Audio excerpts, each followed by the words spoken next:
Bonjour à tous, je reviens vers vous pour vous expliquer comment mieux se préparer aux épreuves du C1D.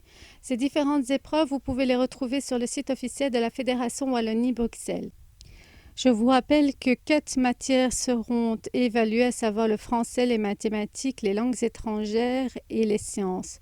Pour pouvoir obtenir ce certificat, il faut pouvoir avoir obtenu au moins 50% dans chacune de ces branches. En ce qui concerne les langues modernes, 4 compétences seront évaluées, à savoir la compréhension à l'audition, à la lecture, l'expression orale et l'expression écrite. Il faut savoir que 2 compétences posent véritablement problème, c'est-à-dire la compréhension à l'audition et l'expression orale. Afin d'exercer ces 2 compétences, je vous invite vraiment à mettre vos enfants donc, dans des stages linguistiques ou à utiliser différents logiciels d'apprentissage des langues. Je pense par exemple au fameux logiciel Rosetta Stone. Celui-ci permet de travailler tant l'audition, la lecture, mais également il propose des mises en situation. Il propose aussi à l'élève de pouvoir travailler ou retravailler sur des notions grammaticales. Une autre solution est également d'inscrire votre enfant dans une école de langue. Il y en a pas mal ici à Bruxelles et en Belgique qui sont assez performantes. Je vous invite donc à faire des recherches sur Internet. N'oubliez pas également de consulter la table des matières des différents livres utilisés en classe. Je pense par exemple au livre Tandem Brio, dont les thématiques se retrouvent très fort dans les épreuves du C1D. Par rapport au français, on leur demandera d'écouter un texte, de répondre à des questions. On leur demandera également de rédiger une rédaction et on évaluera surtout l'utilisation correcte des outils liés à la langue.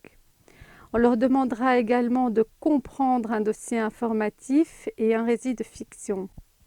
En ce qui concerne les mathématiques, les nombres, les solides et figures, les grandeurs, le traitement de données seront évalués. En ce qui concerne les sciences, c'est véritablement les notions vues en classe qui seront évaluées. Donc, je vous renvoie encore une fois vers la table des matières des ouvrages utilisés en classe.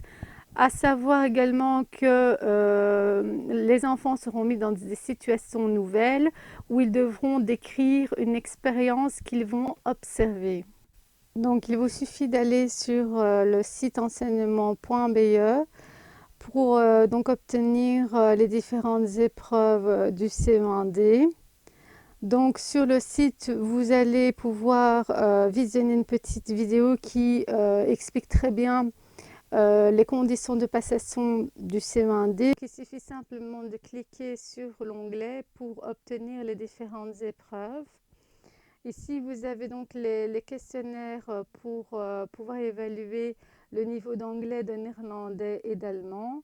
Vous avez également la possibilité de télécharger ces questionnaires, d'avoir donc la correction des différentes épreuves. Vous avez également une piste audio puisqu'il y a une compréhension à l'audition. Et vous avez également les résultats finaux.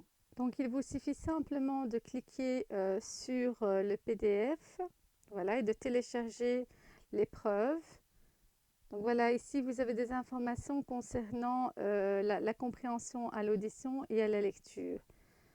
Donc vous avez 2 compréhensions à l'audition et 2 compréhensions à la lecture.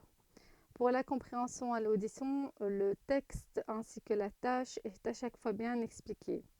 Je pousse un peu votre attention sur le fait que l'enfant doit absolument répondre en français. Donc voici la première épreuve. Et voici la seconde épreuve de la compréhension à l'audition. Il en va de même pour la compréhension à la lecture. Il y a toujours un contexte qui vient expliquer une tâche et l'enfant répond toujours en français. Ici, donc, vous avez donc les différentes pistes audio et vraiment, je vous invite à vous entraîner et à entraîner votre enfant. Ici, vous avez le dossier de l'enseignant et les guides de correction. Donc, je vous invite vraiment à consulter ce document car il contient d'abord les corrections des différentes épreuves et vous avez également la pondération donc, des épreuves. Ici, on voit que l'expression orale et la compréhension à l'audition est un peu plus importante que la compréhension à la lecture et l'expression écrite. Sur ce, je vous dis à bientôt pour de nouvelles vidéos.